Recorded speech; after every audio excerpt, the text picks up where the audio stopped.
All right, what's going on, guys? So just like with melee, today we're going to talk about magic. What upgrades do we want to get? What abilities do we want to unlock?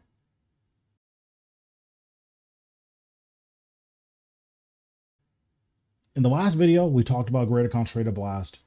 If you have Greater Concentrated Blast, it's really, really good. If you don't have it, it's like, I heard 10 mil. I'll leave it on the screen whenever I show all of the prices so you guys can reference that. But if you don't have Greater Concentrated Blast, just get it. It's so good. It's really, really cheap.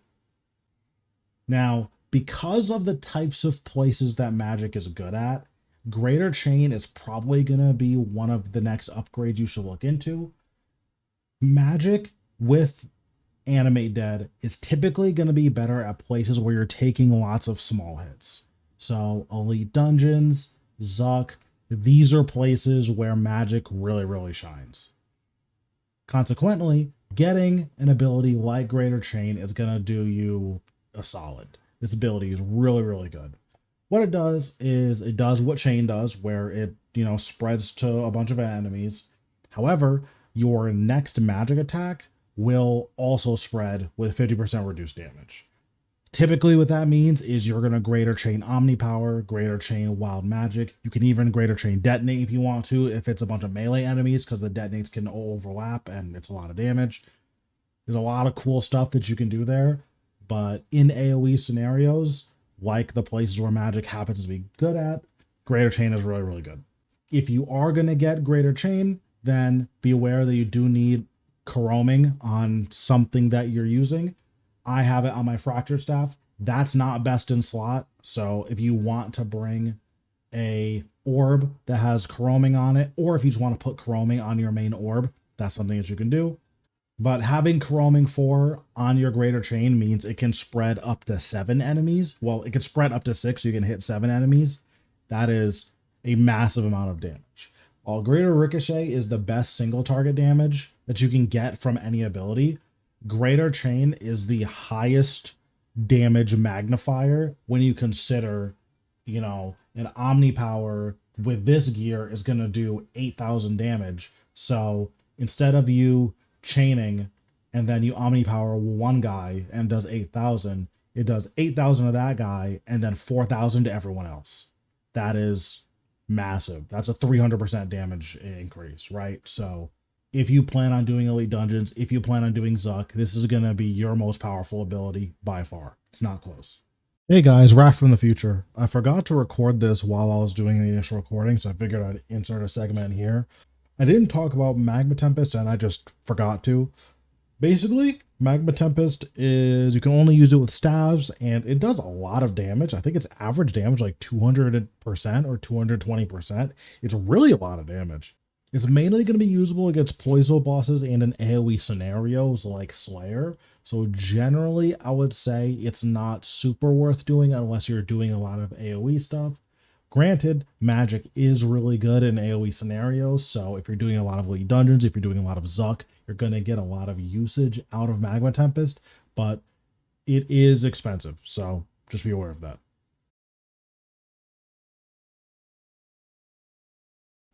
Once you have Greater Concentrated Blast and Greater Chain, you want to lean into magic strengths, which is your extreme level of tankiness, and the next thing you want to get is Cryptbloom.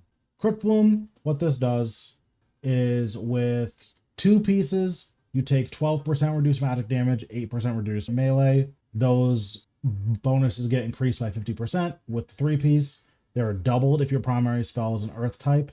Until you get a Fractured Staff, you actually just want to use earth spells. So that is going to be Shadow Barrage if you're using Ancients. This just gives you so much damage reduction that at the places where magic is good, you basically just can't die. You're pretty much invincible. We'll show an example of that. Now, the 4-piece bonus makes it so that when you're standing behind an enemy, you have a chance to do more damage when they're not facing you. So basically, when you're getting damaged and you're not facing an enemy, there's a chance to apply flanking to all of your abilities. This doesn't matter.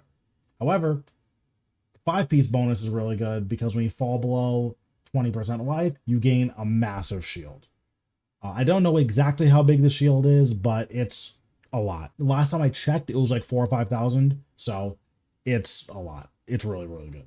This is going to be most useful at places like Zamorak where you can actually die. There's a lot of places where you're just never going to need the 5-piece bonus because you can't die. So typically you're only using the 5-piece bonus as Zamorak.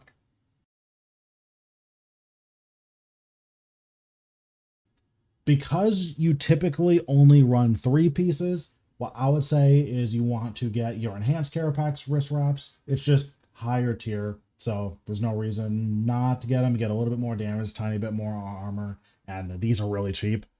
Again, you'll see the price with the price tab, but these are very, very cheap. Next, you want to get a Reaver's Ring. Reaver's Ring is going to be best in slot damage up until you get your full Fractured Staff setup.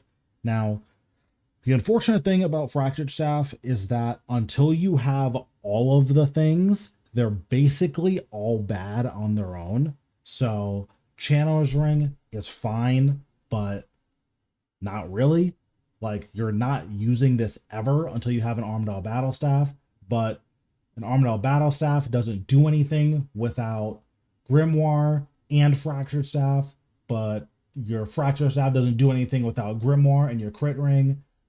And then Anima Core of Sliske is like this new weird innovation that came out, but if you imbue it with War Priest of Tzkal, it gives you 6% more crit chance. All of it adds together to a point where you want to get a critical mass of crit chance in order for your Fractured Staff to do anything. However, until you get that critical mass, it does nothing, which sucks a lot. It's the worst thing about Magic is that you're hardcore Grimoire locked.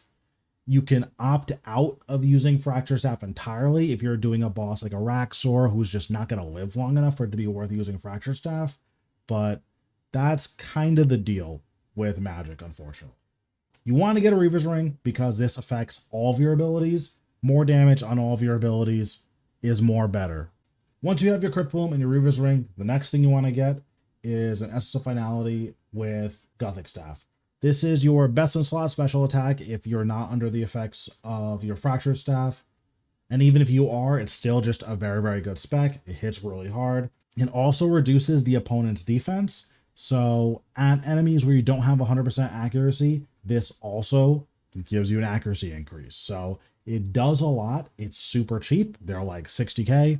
This is what our setup is looking like now. And basically you just want to use any earth spell and then do the exact rotation we talked about in the budget video.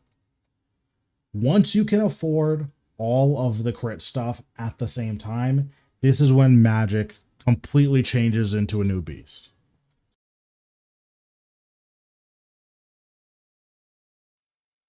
Anima Core of Sliske can inherit any of the passives of the War Priest armor. For Magic, the main War Priest armor you want to use is War Priest of Tzkal, because this increases your crit chance by 6%. You can get the War Priest of Tzkal armor from the Anima Islands minigame. I'll link it in the description.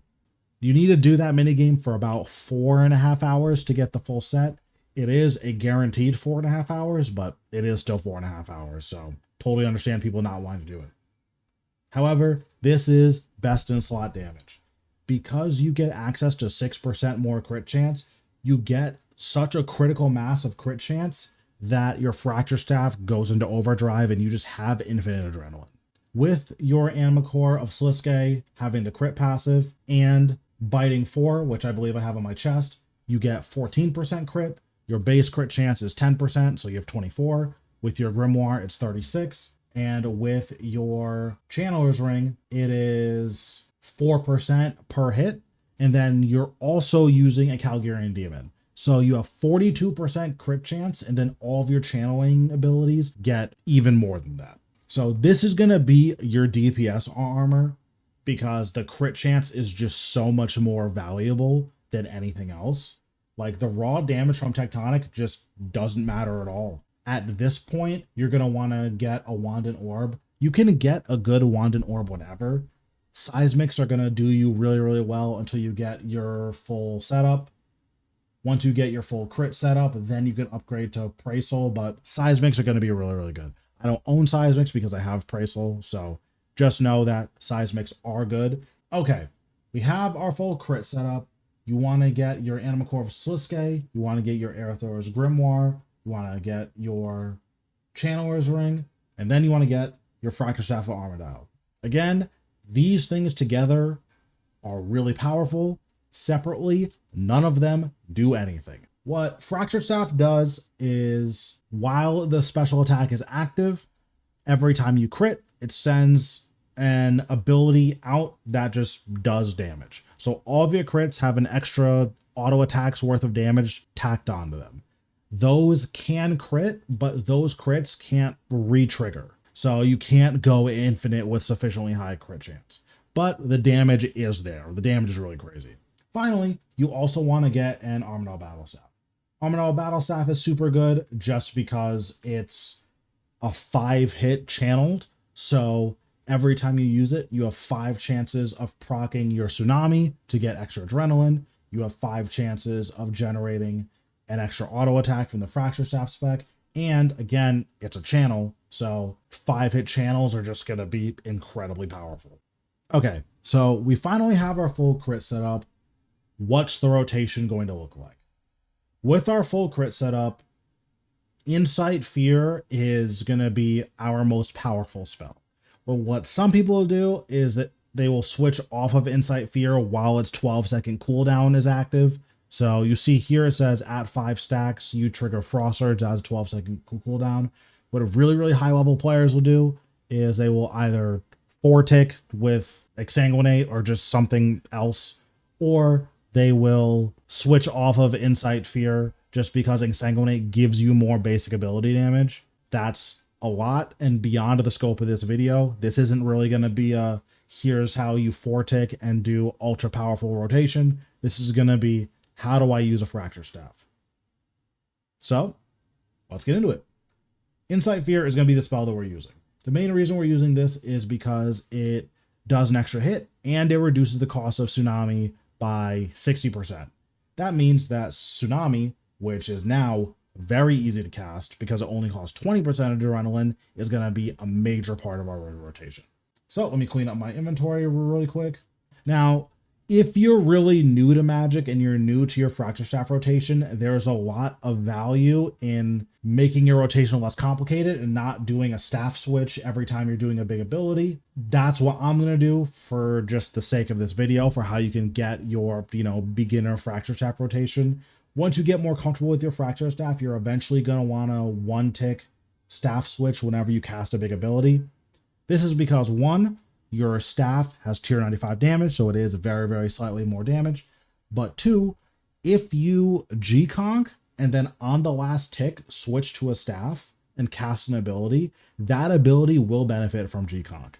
Technically, G-Conk can't work with staff abilities, but that is a workaround for it, so just be aware that is a thing that you can do. Again, I would consider that really high level, so personally, I wouldn't bother. Okay. So what does a Fracture Staff rotation actually look like? Basically, what we want to do is we want to get our 5 stacks of Frost Surge. We want to Sunshine, build up to Tsunami, activate Tsunami, build up to Fracture Staff spec, activate Fracture Staff spec, build up to Smoke Tendrils because this is 4 guaranteed crits. After we Smoke Tendrils, we want to Greater Concentrated Blast Omni Power, use Wild Magic, then we're just going to Greater Concentrated Blast and Armadyl Battle Staff spec. That's basically it. If Wild Magic comes up again before our rotation is over, or before our Sunshine and our Fracture Staff spec are over, we'll do it again. Otherwise, that's it. Super simple. So, let's turn on our Grimoire, let's summon a Calc, and then we'll just show what this looks like.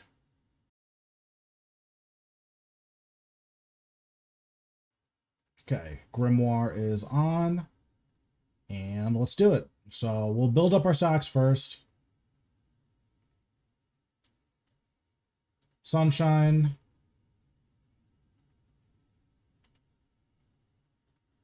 Here we'll Fracture Staff spec. We're building Adrenaline. Well, tendrils. You see, we just have infinity adrenaline.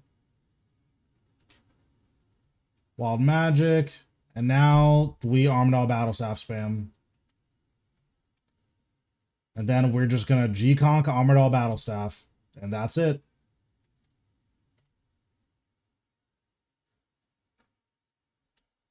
Super, super, super simple once you get past the beginning part. The beginning part is a bit of setup, but super straightforward once you actually do it. Now, once your Fracture Staff spec is over, you just kind of do what you did with the bad rotation, which is just use G-Conk, use big ability, rinse and repeat.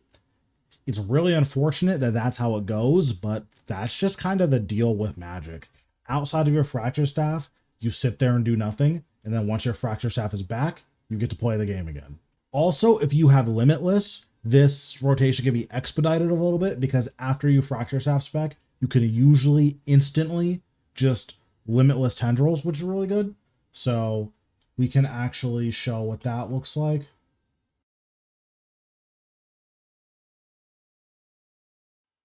Okay, so with Limitless, then what you can do is you can do this.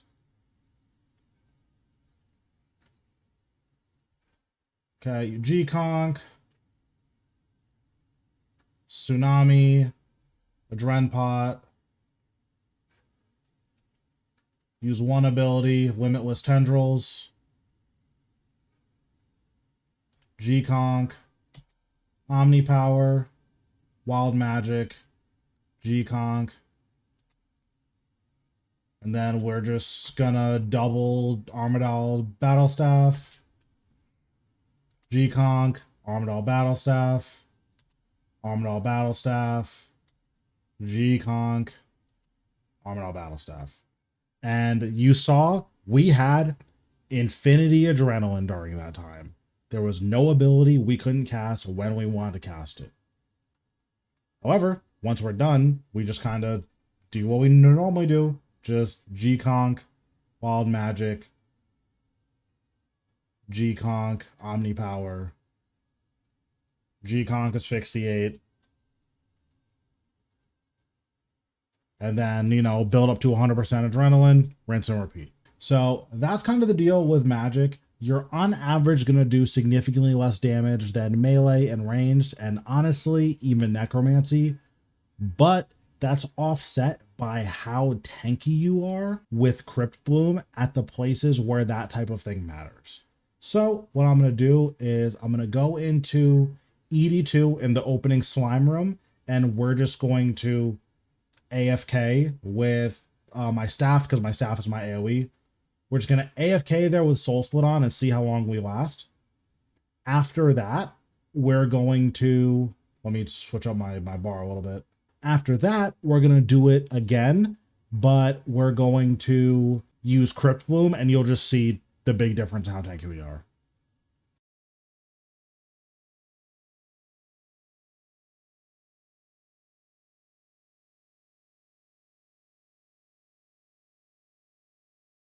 Okay, and you see once we get to this room, we're just getting deleted, right? So this is not good.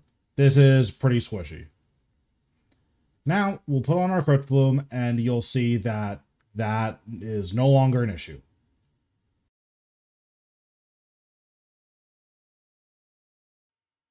Okay, so we have on our Cryptbloom, we have on our Anime Dead. We're just going back to the same room where we died basically instantly, and we're going to see what our survivability is like.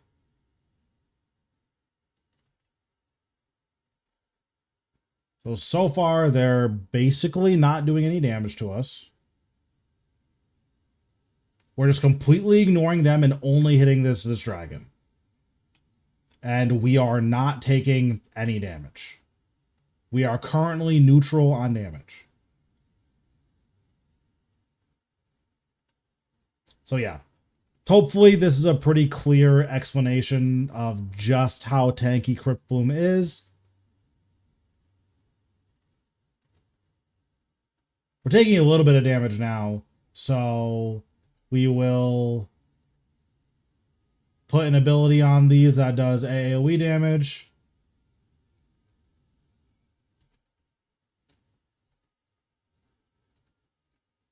And now they're all dead, and we're going to be pretty close to full health.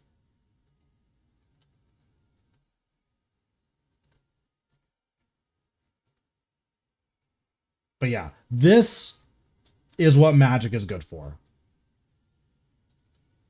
We cannot die. And it turns out not being able to die to multiple swallow hits is incredibly powerful. But yeah, hopefully this kind of goes to show you what Magic's capable of. Unfortunately, you just don't do anything while your Fracture Staff is on cooldown. I know I've said that before, but I really can't stress it enough. Magic is one of the coolest styles while you're playing and doing the magic thing, but when you're not able to do that, it feels really bad. And unfortunately, it's currently the weakest style because of that. But yeah, I'm working on the range video, so you can expect that in a couple of days. If you like this video, feel free to give it a like. If you like the content on the channel, feel free to subscribe. Thanks guys for watching, and I'll see you in the next one.